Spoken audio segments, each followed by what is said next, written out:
Hello दोस्तों, कैसे हैं आप सब। एक बार फिर से इन्फो काचव यूट्यूब चैनल में खुश आमदीद। दोस्तों, आज हम आपको एक ऐसे अरब मुल्क की सैर करवाने वाले हैं जो तारीख से भरा पड़ा है। एक ऐसा मुल्क जहां आज भी आपको 100 साल पहले की अरब की जिंदगी नजर आएगी। ऐसा मुल्क जहां दुनिया का सबसे बड़ा जादूगर रहता था, जिसका महल आज भी यहाँ मौजूद है। यहाँ वो चश्मा भी मौजूद है जहाँ से हजरत अयूब अलैहिस्सलाम को शफा मिली थी। मलका बिल्किस कौन थी, ऐसी बहुत सारी दिलचस्प मालूमात आज की इस वीडियो में जानेंगे।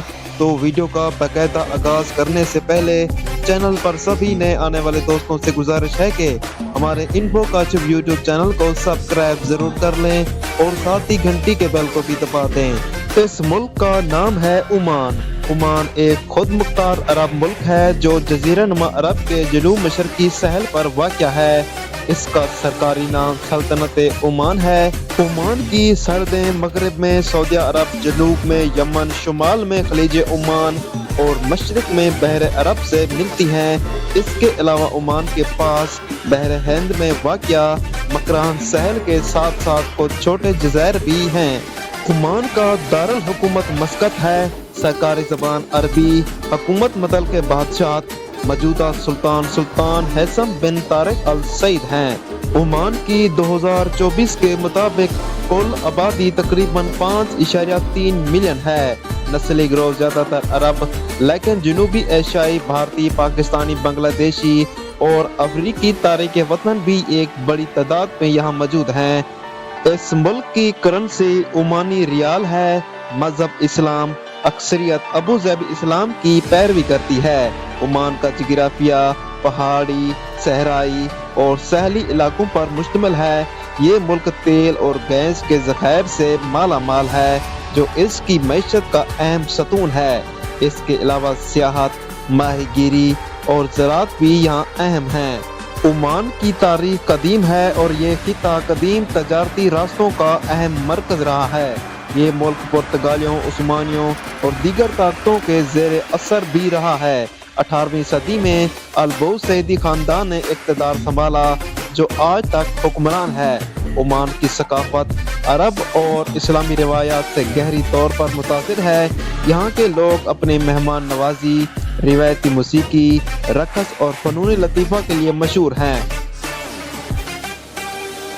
मलका बिल्किस एक मशहूर शख्सियत हैं जो कुरान और दीगर तारीखी रिवायात में जिक्र की जाती हैं।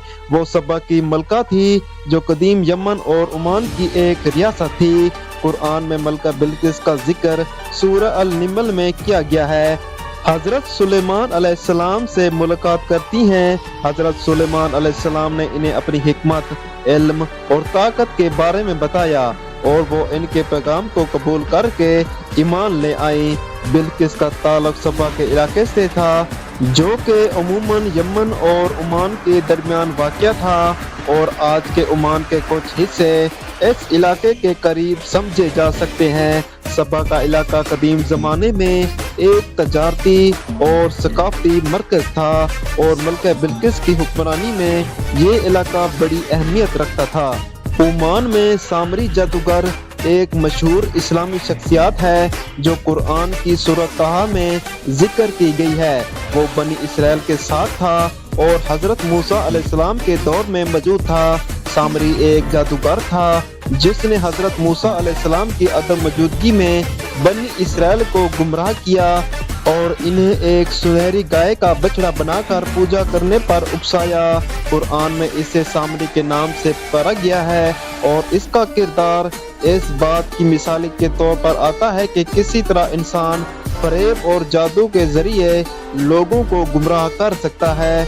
सामरी का अमल अल्लाह की हिदायत के खिलाफ था और इसकी सजा के तौर पर वो एक लानत का शिकार हुआ और बनी इसराइल के दरमियान इसे बेदखल कर दिया गया। ओमान में शहदाद की जन्नत एक मशहूर दास्तान है जो इस्लामी रिवायात और कसस में मिलती है। ये जन्नत दरअसल शहदाद बिन आद के बारे में है, जो आद कौम का हुक्मरान था और अल्लाह की अजमत اور قدرت کو ناپسند کرتا تھا۔ شہداد نے اللہ کے مقابلے میں اپنی عظمت کا دعویٰ کیا اور اپنی جنت بنانے کا ارادہ کیا تھا۔ شہداد نے اپنی جنت کی تعمیر میں بے شمار خزانے، درخت اور حسین مناظر بنانے کی کوشش کی تھی۔ وہ چاہتا تھا کہ یہ جنت زمین پر اس کی عظمت اور طاقت کا مظاہرہ ہو۔ اس نے جنت کی تخلیق کے لیے اپنے عظیم مغرور منصوبوں پر کام شروع کیا، لیکن اللہ کی تقدیر کے مطابق جب وہ جنت تیار کر چکا تھا اور اس میں داخل ہونے کا ارادہ کیا تو اللہ کی طرف سے عذاب آ گیا اور وہ جنت تباہ ہو گئی۔ یہ کہانی دراصل انسان کی غرور اور تکبر کے بارے میں ایک سبق ہے، جو یہ بتاتی ہے کہ اللہ کی قدرت اور حکم کے آگے انسان کی تمام کوششیں بے سود ہیں۔ اس داستان میں شہداد کی جنت کا مقصد اس کی تکبر کی عکاسی کرنا تھا، جو آخر کار اللہ کے عذاب کی وجہ سے تباہ ہو گئی۔ عمان کے مشہور مقامات۔ مسقط عمان کا دارالحکومت اور سب سے بڑا شہر۔ یہاں کے اہم مقامات میں سلطان قابوس گرینڈ مسجد، مسقط کے قدیم قلعے اور متحرک سوق بازار شامل ہیں۔ نزوا شہر۔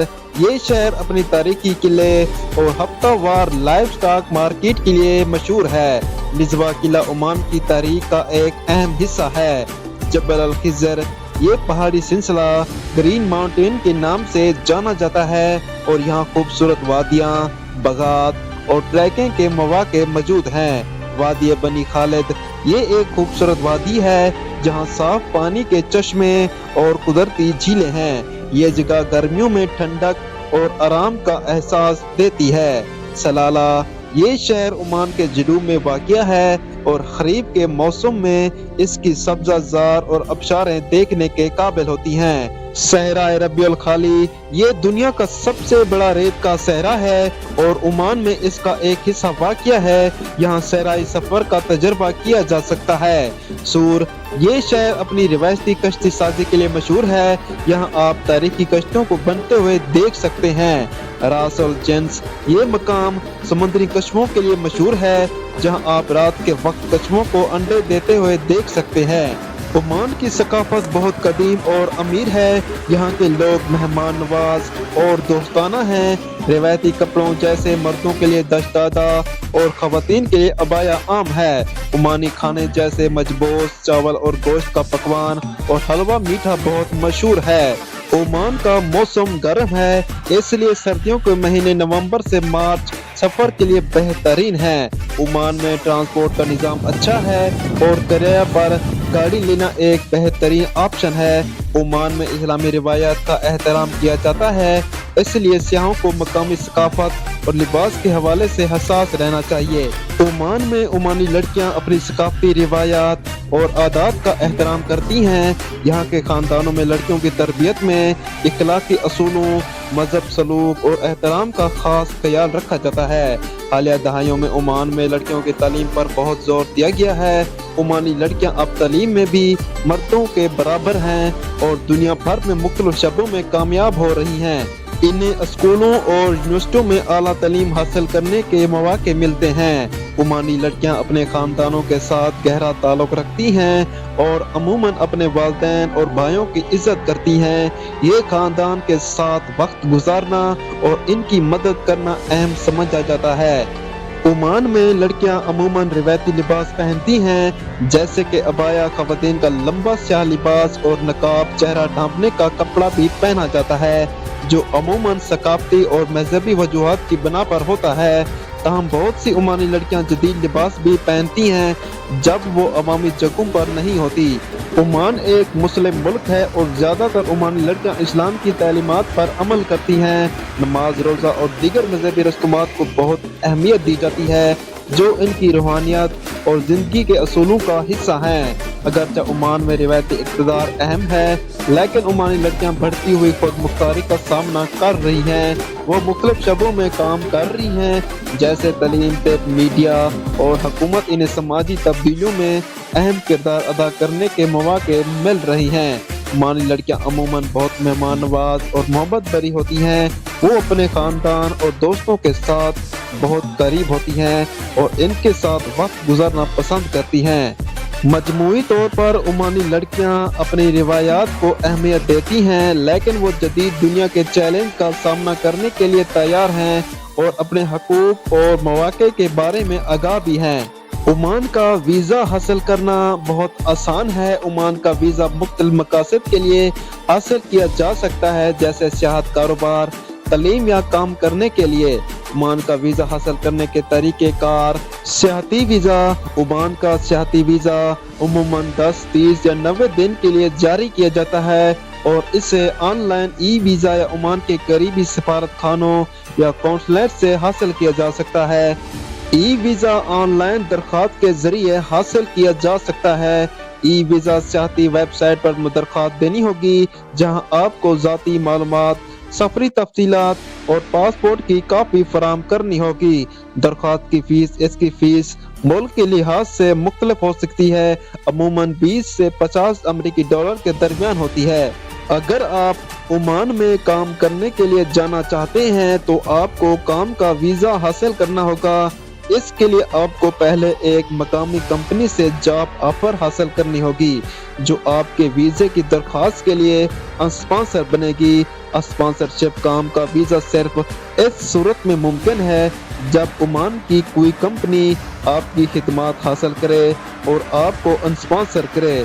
मुद्दत। काम करने के वीज़े की मुद्दत। काम के वीज़े की मुद्दत अमूमन 1 साल या इससे ज़्यादा होती है और इसका तजदीद भी किया जा सकता है। अगर आप ओमान में कारोबार करने या तजारती मुलाकात के लिए जा रहे हैं तो आपको कारोबारी वीज़े की ज़रूरत होगी। इसके लिए भी एक मकामी कंपनी की स्पॉन्सरशिप ज़रूरी हो सकती है, ख़ास तौर पर अगर आपको किसी मकामी इदारे से मुलाकातें करनी हों। अगर आप ओमान में तालीम हासिल करने के लिए जा रहे हैं तो आपको तालिब इल्म का वीज़ा हासिल करना होगा। इसके लिए आपको किसी ओमानी तालीमी इदारे से दाखिला मिलना ज़रूरी है, जो आपकी वीज़ा दरख्वास्त के लिए स्पॉन्सर होगा। ओमान का वीज़ा हासिल करने के लिए मखसूस तरीक़ाकार और दस्तावेज़ात हर मुल्क के शहरियों के लिए मुख्तलिफ हो सकते हैं, इसलिए अपनी ज़रूरियात के मुताबिक ओमान की सफारत खाने या कौंसलेट की वेबसाइट से तफसीलात हासिल करना मुफीद होगा। दोस्तों, ये थी आज की वीडियो। अगर वीडियो अच्छी लगी हो तो वीडियो को लाइक, कमेंट और अपने दोस्तों के साथ शेयर ज़रूर करें। मज़ीद इसी तरह की वीडियोस देखने के लिए हमारे इन्फोकाशिफ यूट्यूब चैनल को सब्सक्राइब ज़रूर कर लें और साथ ही घंटी के बेल को भी दबा दें। अल्लाह हाफिज़।